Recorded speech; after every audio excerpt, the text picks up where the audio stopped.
Have you ever been fired so unfairly that you actually smiled? What would you do if the same people who tossed you aside came crawling back, begging for your help?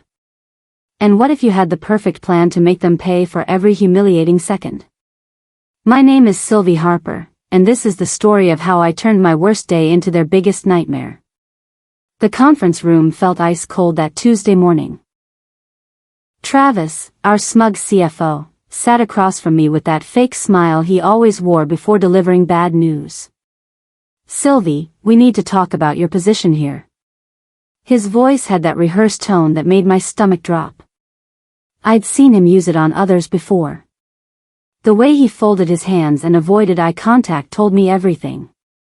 Due to budgetary constraints, we're making some difficult decisions. Your role is no longer essential to our operations. The words hit like a slap. 3 years of late nights, innovative solutions, and company-saving projects, and I was suddenly non-essential. The humiliation burned as I watched him slide a severance packet across the polished table. We'll need you to pack up today, he added, checking his watch like I was already forgotten. I sat there, stunned, as my career crumbled in real time. Walking to my office felt like a funeral march. Whispers followed me down the hallway as news spread faster than wildfire. Junior staff members quickly looked away when I made eye contact. Some had the decency to look embarrassed. Others seemed almost relieved that the axe hadn't fallen on them. I started packing my personal items, each framed photo and coffee mug feeling heavier than the last. But then something hit me, something that made my blood run cold. The disaster prevention model I'd been working on for months wasn't finished. The final upload was scheduled for next week, and now it would never happen. The system I was leaving behind was essentially a ticking time bomb without my safety protocols. My hands shook slightly as I realized what this meant. Travis had just fired the only person who could prevent a catastrophe. The irony was almost funny. Almost. The parking lot felt surreal as I loaded my cardboard box into my car. My phone buzzed with a notification, an email alert I'd forgotten about. It was from the automated system, warning about incomplete safety protocols. I stared at the screen, watching more alerts pile up. Travis had already had IT remove my access to everything. Group drives, security systems, even my company email, all gone. The bridge was burned completely. I sat in my car for a moment, letting the reality sink in. They didn't just fire me, they'd cut me off from everything I'd built. But as I started the engine, a small smile crept across my face. They had no idea what they'd just done to themselves. I pulled out my personal phone and sent a quick text to Jake, one of my former team members. You'll need backup soon.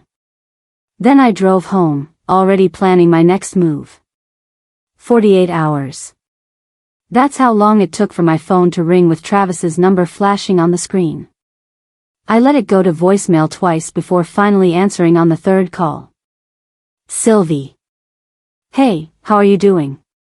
His voice was different now, higher, strained, like he was forcing cheerfulness. Listen, we have a small technical issue here, and I was wondering if you might be available for some quick consulting work. I could hear the desperation he was trying to hide behind professional courtesy. It's nothing major, just a few system glitches that need your expertise. The pause before expertise was telling. This wasn't a minor glitch. This was the disaster I'd seen coming. What kind of issue? I asked, keeping my voice neutral. His explanation was vague and nervous. The safety systems were failing, triggering cascading errors throughout their entire network. We could really use your help, Sylvie. What would it take to get you back here?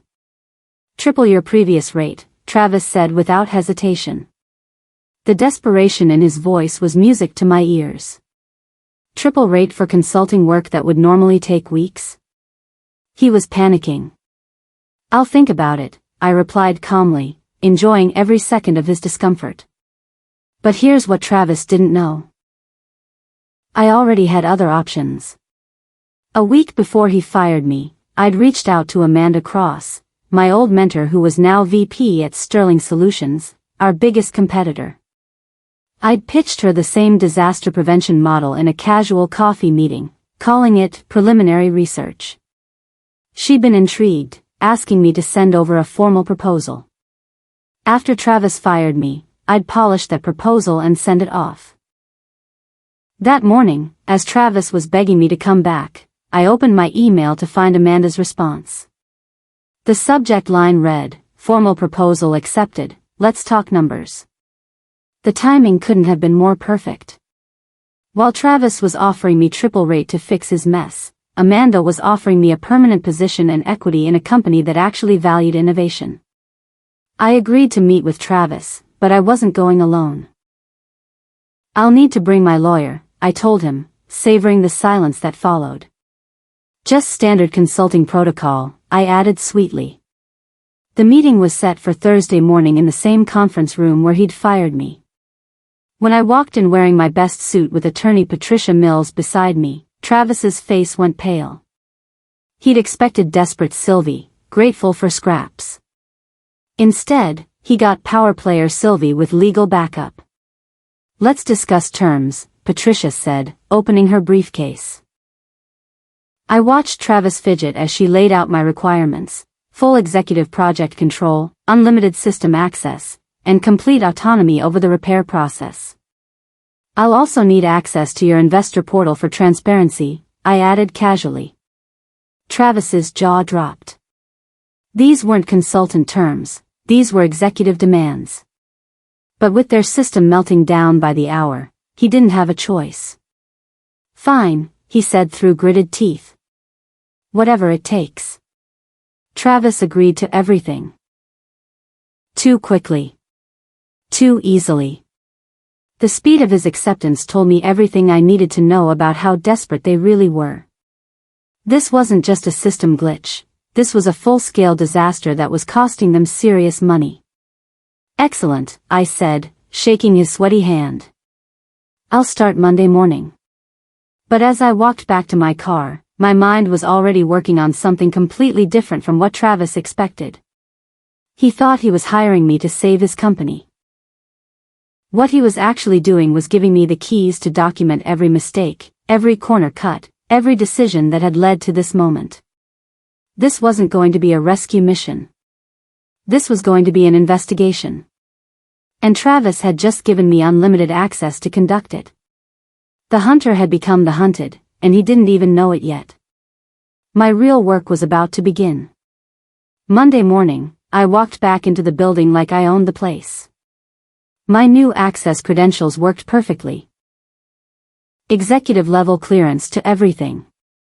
But instead of just fixing their system, I began implementing something far more sophisticated. I cloned their entire network architecture, but with a twist. My solution included advanced diagnostic tools that would highlight every inefficiency, every poor leadership decision, every financial irregularity in their recent history. I wasn't just repairing their system, I was installing a digital audit trail that would expose everything. Each line of code I wrote was designed to protect the company from future disasters while simultaneously documenting how they'd gotten into this mess. The beauty was that Travis couldn't question my methods without admitting he didn't understand the technology. By lunch, I had created a hidden folder in my personal drive titled Q4 Reckoning.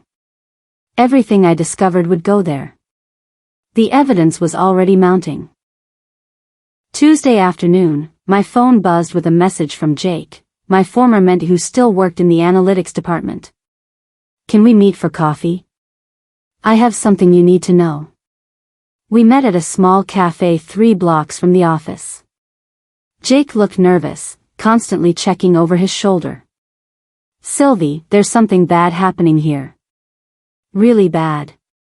He pulled out his laptop and showed me financial records he'd accidentally discovered while running routine reports. Travis had been siphoning company funds into a shell contract with a fake vendor. The amounts were staggering, hundreds of thousands of dollars over the past 6 months. "I don't know what to do," Jake whispered. If I report it internally, Travis will just cover it up. He's got too much power. I studied the documents, my mind racing. This was bigger than I'd imagined. Jake, I need you to send me everything you have. Encrypted files only. Can you do that? He nodded eagerly. I was hoping you'd say that. The next day, I submitted a formal request for board-level access to complete my comprehensive system audit. Travis was getting suspicious. I could feel his eyes on me every time I worked late or accessed restricted files.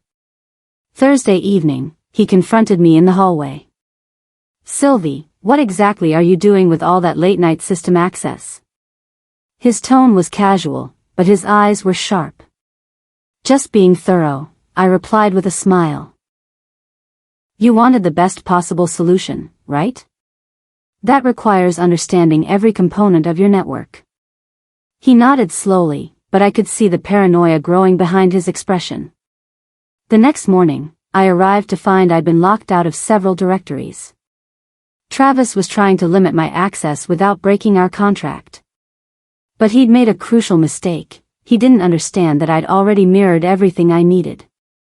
That afternoon, he called an emergency board meeting.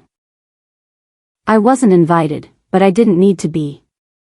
I already knew what he was planning. He was going to try to paint me as a disgruntled employee on a witch hunt. The problem was, I had documentation that would prove otherwise. Friday morning, I walked straight into that boardroom, uninvited and absolutely confident. The shock on Travis's face was priceless. Sylvie, this is a closed meeting, he stammered. I wasn't aware you'd be joining us. The board members looked confused but intrigued. I apologize for the intrusion, I said calmly, but I have information relevant to this company's financial security that requires immediate attention. Before Travis could object, I placed printed screenshots on the table in front of each board member. Fund transfers to non-existent vendors. Withheld investor alerts. Financial irregularities that painted a clear picture of embezzlement. These documents came to light during my system analysis, I explained as Travis's face turned red. I believe they require urgent review. The room fell silent except for the sound of pages turning. Board Chairman William Blake looked up at me with a grave expression. Ms. Harper, these are serious allegations. Travis started to speak, but Blake held up a hand. We'll need to investigate this immediately. The board voted unanimously for an internal audit, and I was given 72-hour clearance to assist with the investigation. Travis tried to object, but his contract with me was ironclad. Patricia had made sure of that. I was officially in control now, and everyone in that room knew it. The power shift was visible. Board members who had barely acknowledged me before were now asking for my recommendations. Travis sat in the corner, watching his authority crumble in real time. This is a witch hunt, he finally exploded. She's a disgruntled employee trying to sabotage this company. But his protests fell on deaf ears. The evidence spoke for itself. As I walked out of that boardroom, I felt the satisfaction I hadn't experienced in years. Travis had underestimated me completely. He thought firing me would make me disappear. Instead, it had given me the motivation to expose everything he'd been hiding. The hunter had officially become the hunted. If you're enjoying this story of justice served cold, drop a comment below about the most satisfying revenge you've ever witnessed. And hit that like button if you think Sylvie is handling this perfectly, because trust me, we're just getting started. Word traveled fast in a company that size. By Monday morning, everyone was whispering about the mysterious board meeting and the investigation. I could feel eyes on me wherever I walked, but now it was different. People weren't avoiding me, they were curious. The new VP of Operations, Catherine Bright, actually approached me directly. Ms. Harper, could we speak privately? In her office, she closed the door and turned to face me. I'll be direct. Nobody knows exactly what's happening, but the rumors are wild. Some people are saying you've uncovered financial fraud. Others think you're planning a hostile takeover. I smiled calmly. I'm just doing the job I was hired to do. She studied my face carefully. Would you be interested in discussing a permanent position here? If Travis were no longer. If circumstances changed, we might have an executive opening that would suit your skills. I pulled out my phone and hit record. I appreciate the offer, Catherine. Let me think about it. Her eyes widened when she saw the recording light. Just keeping accurate records, I explained. For everyone's protection. Catherine's offer was tempting, but I wasn't ready to commit to anything yet. How did you pull this off? She asked, genuine admiration in her voice. 1 week ago, you were terminated. Now you're leading a board investigation and have more power than half the executive team. I leaned back in my chair, enjoying the moment. Sometimes being underestimated is the greatest advantage you can have. She offered me Travis's position if I could restore investor confidence and complete the system repairs. The salary was impressive, the benefits were excellent, and the opportunity for revenge was delicious. But before I could respond, my phone rang. Amanda Cross's name flashed on the screen.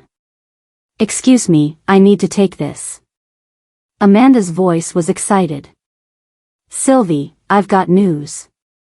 The board approved our acquisition proposal.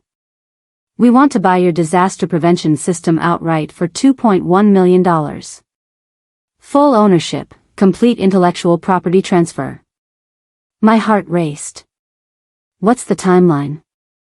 We'd need you to extract it from your current situation by Monday. Clean break, no legal complications. I looked at Catherine, who was pretending not to listen. The choice was becoming clear. That night, I read through my consulting contract with a fine-tooth comb. Patricia had been thorough, maybe too thorough. Buried in section 12.3 was a clause I'd forgotten about. All proprietary systems developed or modified during the contract period remain the intellectual property of the consultant unless explicitly transferred in writing. Travis had been so desperate to get me back that he'd signed without reading the fine print. Everything I'd built, every improvement I'd made to their system, legally belonged to me. The disaster prevention model was mine. The diagnostic tools were mine. Even the security protocols I'd implemented were mine. Amanda's $2.1 million offer wasn't just for my future work, it was for technology one already owned.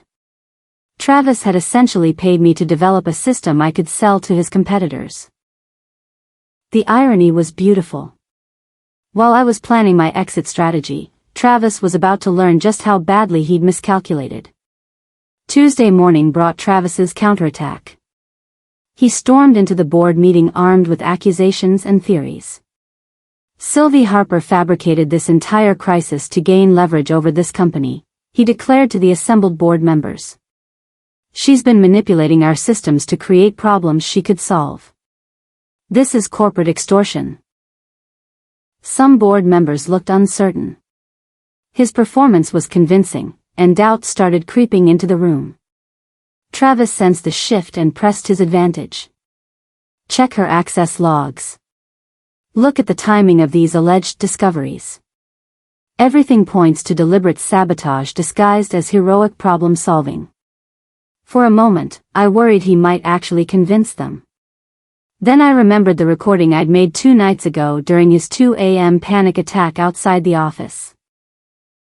My security cameras had captured everything, his ranting, his admission that he'd been hiding financial problems for months, his desperate phone calls to offshore accounts. I forwarded the video file to Chairman Blake with a simple message. This was recorded 48 hours before our board meeting. Travis's credibility evaporated instantly. Chairman Blake called Travis into a private meeting that afternoon. I wasn't invited, but I didn't need to be. The shouting could be heard through the closed door. Fix this mess, or you're gone, Blake's voice echoed down the hallway. I don't care what it takes or who you have to beg. Save this company or clean out your office. Travis emerged looking like he'd aged 10 years in 30 minutes. His usual swagger was gone, replaced by barely controlled panic. He avoided eye contact with everyone as he rushed back to his office. But Travis wasn't finished fighting. That evening, he stayed late, frantically trying to delete files and cover his tracks. What he didn't know was that my system had been monitoring everything since day one. Every deletion, every file transfer, every desperate attempt to hide evidence triggered a silent alarm that sent copies straight to my secure drive. He was destroying evidence faster than he could think, but I was collecting it even faster.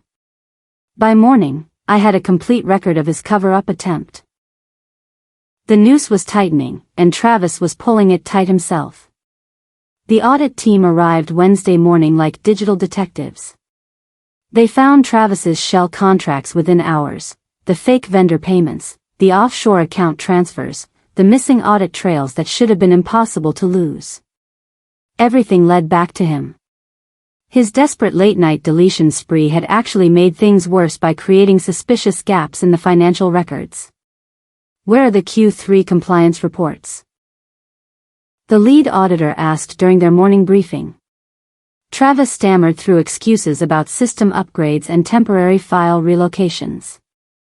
But the auditors weren't buying it.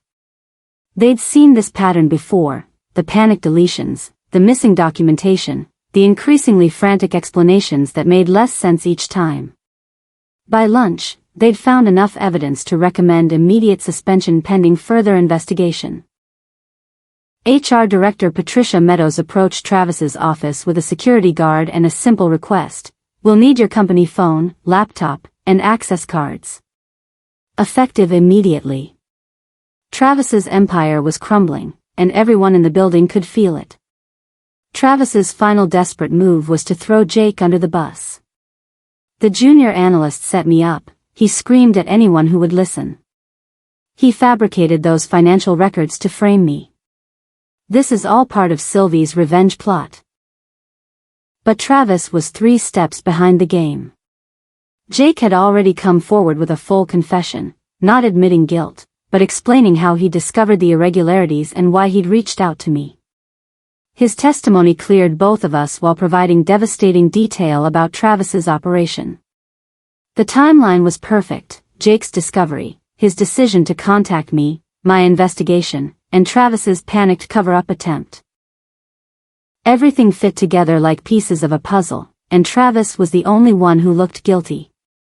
When I walked into his office Thursday afternoon, he was stuffing personal items into a cardboard box. I placed his resignation letter on his desk, the one the board had suggested. He signed. His hands shook as he read it. "You can't do this to me," he whispered. "This will destroy my career. You can't do this to me." Travis shouted, his composure finally breaking completely. His face was red, sweat beading on his forehead as he realized the game was over. "I'll sue. I'll fight this. You fabricated everything." The threats poured out of him like water from a broken dam.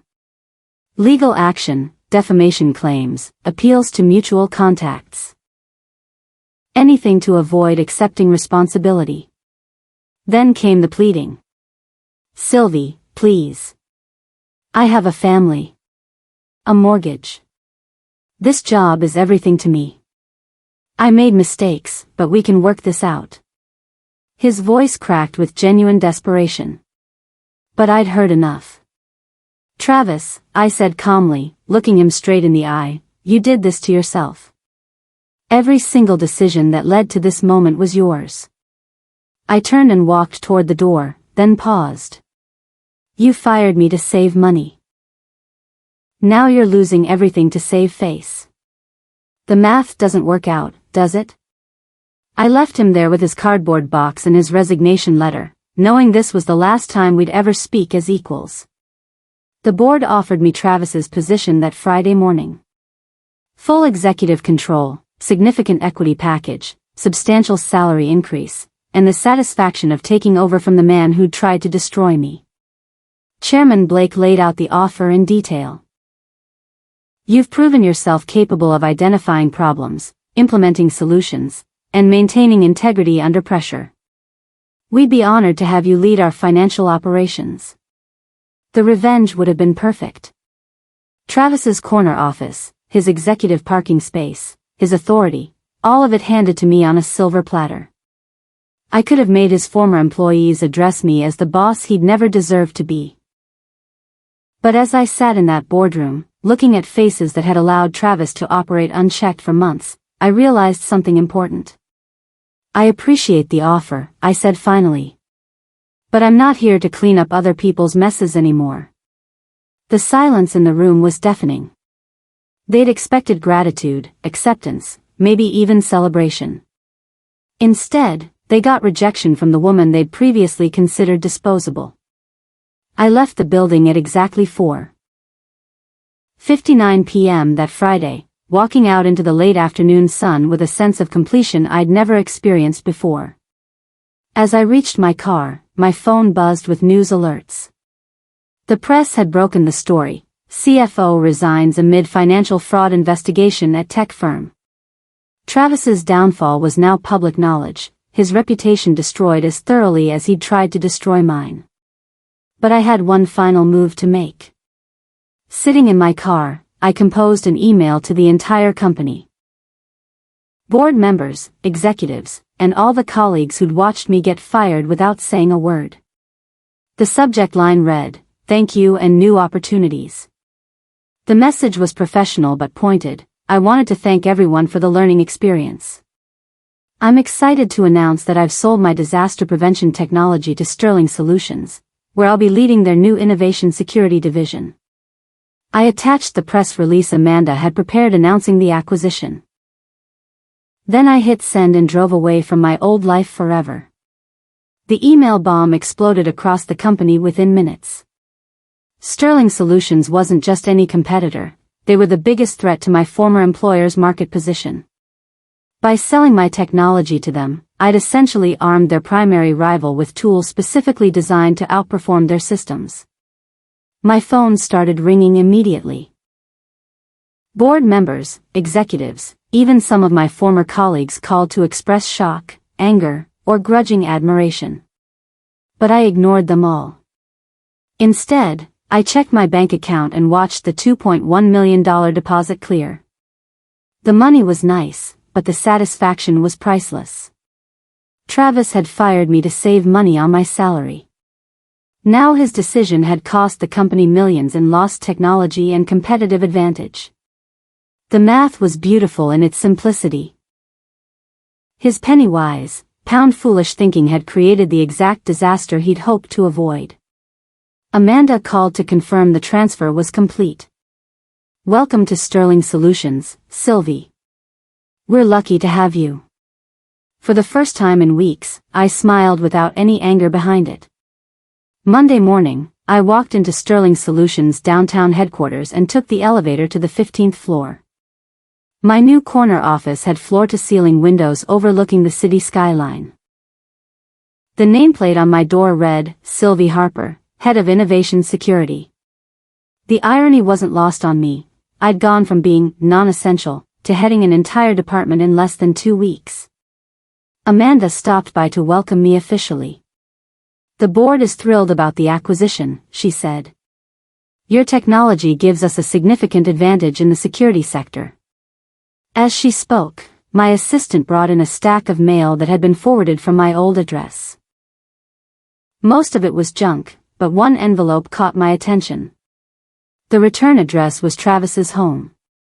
Inside was a handwritten letter, 3 pages of desperate scrawling asking for a recommendation letter. "I know we had our differences," it read, "but you know I'm a good worker. Maybe you could put in a word with your new connections?" The audacity was breathtaking. The man who'd fired me was now begging for help finding a new job. I held Travis's letter for a long moment, then walked to the window and looked out at the city below. People hurried along sidewalks, each pursuing their own version of success and security. Some of them would face betrayal, others would overcome it. A few might even turn it into triumph like I had. Without ceremony, I tossed the letter into my wastebasket. I don't fix disasters anymore, I said aloud to my empty office. I prevent them, in places where I'm actually appreciated. My computer chimed with an email from Amanda. We just landed a major client who specifically requested our new security protocol. The technology Travis's company had lost was already generating revenue. My phone showed several missed calls from my old company, probably trying to negotiate some kind of licensing deal for the system they'd thrown away when they fired me. But I was done looking backward. Sometimes the best revenge isn't elaborate planning or dramatic confrontation. Sometimes it's simply walking away from people who don't deserve your talent and finding those who do.